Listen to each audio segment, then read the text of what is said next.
अस्सलाम वालेकुम व्यूअर्स, आज मैं आप लोगों को बताऊंगी कि अगर आप मस्टर्ड ऑयल यानी सरसों के ऑयल को एज अ कुकिंग ऑयल इस्तेमाल करना चाहते हैं तो इसके लिए आपको कौन से स्टेप्स फॉलो करना पड़ेंगे कि ये बिल्कुल कुकिंग ऑयल की तरह से जो है वो इसमें हम कुकिंग कर सकें। तो व्यूअर्स, जब हम मस्टर्ड ऑयल में कुकिंग करते हैं तो बहुत ज़्यादा झाग बन जाती है। इसकी झाग को ख़त्म करेंगे और इसकी जो स्पेसिफिक खुशबू होती है उसको भी हम ख़त्म करेंगे। तो आपसे रिक्वेस्ट है वीडियो को लाजमी से पूरा वॉच कीजिएगा।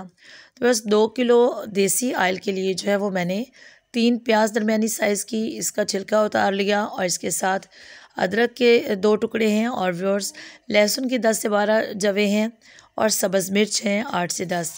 ये सारे इंग्रेडिएंट्स इसमें शामिल कर दूंगी। प्याज से क्या होगा कि इसकी झाग बिल्कुल ख़त्म हो जाएगी। जो प्याज जो है वो इसमें फ्राई होगा तो इसकी झाग जो है वो कम होना शुरू हो जाएगी। तो हमने प्याज को इतना कुक करना है कि वो बिल्कुल जल जाए, इसमें बहुत ब्राउन हो जाए और बाकी इंग्रेडिएंट भी इसमें इसी तरह से हो जाएंगे। अदरक और लहसुन के इस्तेमाल से टेस्ट बहुत अच्छा सा आएगा, इसकी खुशबू बहुत अच्छी हो जाएगी। और व्यूअर्स, इसमें इसके साथ मैं ऐड करूँगी साबुत ज़ीरा, तकरीबन 1 से 1.5 चम्मच के करीब। इससे भी इसकी जो स्मेल है वो भी नहीं आएगी और खुशबू भी बहुत अच्छी सी हो जाएगी। व्यूअर्स, अगर आप देसी तेल में कुकिंग करना चाहते हैं तो आप इन स्टेप्स को लास्ट में से फॉलो कीजिएगा ताकि आप एक ज़बरदस्त ऑयल जो है उसको एज आ कुकिंग ऑयल इस्तेमाल कर सकें। व्यूअर्स, इसके बहुत हेल्थ बेनिफिट्स हैं, ये बहुत ही मुफीद है सेहत के लिए। इसका किसी किस्म का कोई नुकसान नहीं है, बल्कि ये बहुत सारी बीमारियों से हमें बचाएगा। व्यूअर्स, कोशिश करें कि आप लोग जो है वो भी मस्टर्ड ऑयल की तरफ आएँ, इसको इस्तेमाल करना शुरू करें। इसमें पराठे बनाएं, बहुत ज़बरदस्त बनते हैं। इसके पकोड़े कभी आप इसमें फ्राई करके खाएं, यकीन जाने बहुत मज़े के बनते हैं। और व्यूअर्स, इसके अलावा आप कोई भी सब्ज़ी इसमें आसानी से पका सकते हैं।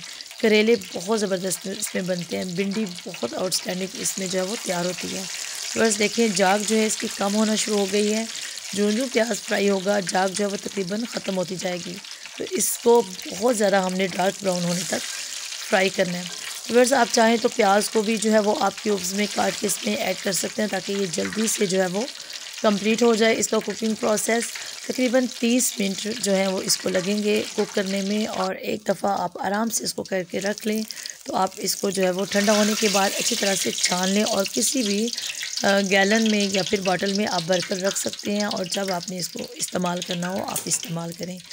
तो व्यूअर्स, आपसे रिक्वेस्ट है कि अगर आप मेरे चैनल पर पहली बार आए हैं तो मेरे चैनल को लाजमी से सब्सक्राइब कर लीजिएगा और सब्सक्रिप्शन के साथ दिए गए बेल आइकन को भी लाजमी से प्रेस कर लीजिएगा ताकि आने वाली वीडियो का नोटिफिकेशन आपको टाइम पर मिल सके। तो व्यूअर्स, मेरी कोशिश होती है कि मैं आपके साथ ऐसी रेसिपीज़ शेयर करूं जो बहुत ही मुफीद हों, जो हमारी सेहत के लिए बहुत अच्छी हों।